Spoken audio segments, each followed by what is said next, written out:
Não haverá consenso sobre o resultado do julgamento de Bolsonaro. E ele coloca um ponto interessante. Ele compara o que está acontecendo com Bolsonaro, com o que aconteceu com Collor e o que aconteceu com a Dilma. E aí ele fala de vocês, e eu acho que ele está certo. Ele fala assim: quem está com certa idade vai se lembrar que o impeachment do Collor, em 92, foi uma espécie de consenso nacional. O processo que vai da acusação, feita pelo irmão de Collor, tráfico de influência do empresário PC Farias no governo, em maio daquele ano, até a votação do impedimento do presidente da Câmara em setembro, foi uma espécie de entendimento nacional.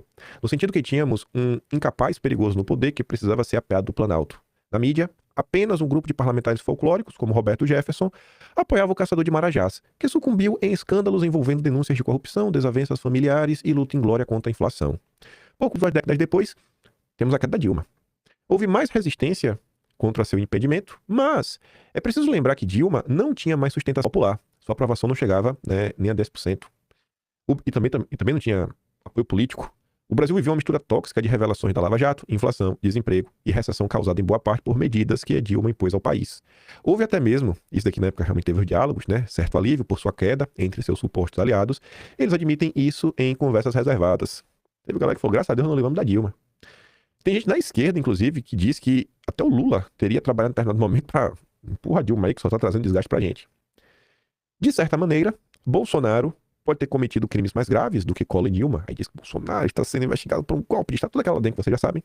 Né, teria conspirado contra as próprias instituições brasileiras. Se tivesse sucesso, o Brasil poderia voltar à sua ditadura. Aí vem aquele papo furado. Só que hoje, às vésperas da Inquisição, não vemos nada próximo do consenso de Collor. Todo mundo estava achando que Collor tinha que cair. E nem mesmo da força massiva da população que se voltou contra Dilma. Pelo contrário, a força do povo ao lado de Bolsonaro. O apoio de Bolsonaro segue com cerca de 40%.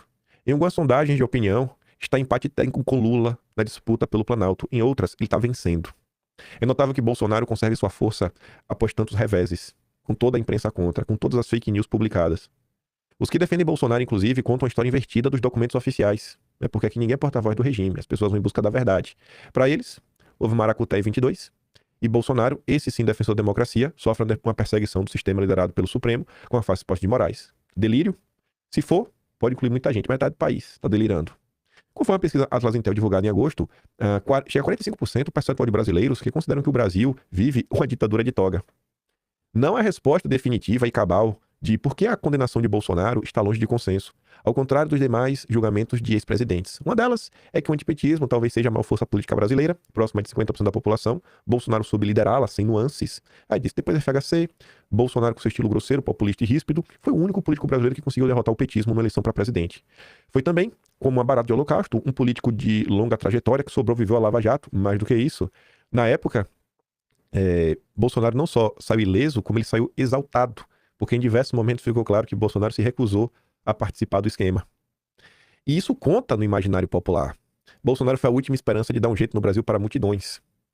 Outra questão, e essa que o PT tenta fazer dia sim dia também, redes sociais, o PT quer censurar todo mundo. Na época de Collor, isso daqui é muito verdade, qualquer consenso que envolvesse os principais veículos de mídia era praticamente garantidor da tendência geral da opinião pública. Se a Globo e os jornais Estadão tivessem alinhados, acabou, irmão. Você não vai peitar a Globo. Você não vai. O mundo agora é outro. No caso de Dilma, as redes já tinham um papel forte para mostrar divergências ao acordo nacional, mas não era suficiente para salvar Dilma. E hoje tudo mudou. Cada brasileiro tem seu megafone para protestar, para divergir. Agora encontra outros brasileiros, nós, aqui, a tropa, na mesma condição. Eles acabam por se unir contra os veículos de mídia, contra o Supremo, e mesmo contra as instituições para questionar o julgamento do presidente. Estão atentos a qualquer descuido, a qualquer heterodoxia. Sem dúvida, o futuro condenado Bolsonaro mantém sua força por causa dessa nova configuração da sociedade. Isso é uma das coisas que eu sei pontuar, né? Porque você fala, para qual foi a melhor medida do governo Bolsonaro? Não sei qual foi a melhor medida do governo Bolsonaro. Mas quando me perguntam, para você, qual é a coisa mais importante que Bolsonaro já fez? Essa resposta eu tenho para mim, a que foi mais. Eu consigo elencar uma. Foi despertar as pessoas para a política. Ninguém conseguiu fazer da forma que Bolsonaro fez. Absolutamente ninguém. Sexta-feira aí, eu tava vendo lá o Ruizão e o Atush. Tava vendo sábado aqui pra mim. Aí o Atush tava falando que ele tá na IBEST, né, no final. E ele falando, né, como a direita tem engajamento. E aí ele falando assim, acho que não sei se eles ganharam no passado, algo assim. Ele falou, cara, que esse ano o principal adversário deles é a Auriverde, que chegou aí. E não dá pra negar que tem um amplo apoio popular. Não dá pra gente esconder isso. Quem tá lá, né? E aí tá lá. Assim, no tempo de correr, cara.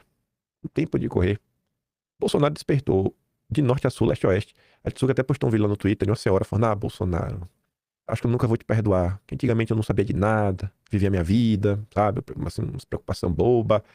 E agora eu não consigo mais voltar a dormir, né? Eu acordei pra política, acordei porque se passa no país uma vez que sua mente abre, ela não volta mais a dormir. Você não esquece mais da polícia. Pode até tentar. Você vai passar em um mês, talvez dois, distante. Mas depois você vai voltar a acompanhar no tempo de correr. Ninguém conseguiu fazer isso com o Bolsonaro. E eu acho que a imprensa nunca vai perdoar. A classe política nunca vai perdoar Bolsonaro por isso. Fazer as pessoas se preocuparem com o destino da nação. E aí a pena é essa, né? Destruir um dos maiores brasileiros que, sei lá, talvez o maior brasileiro que eu vi em vida, né? O que verei em vida.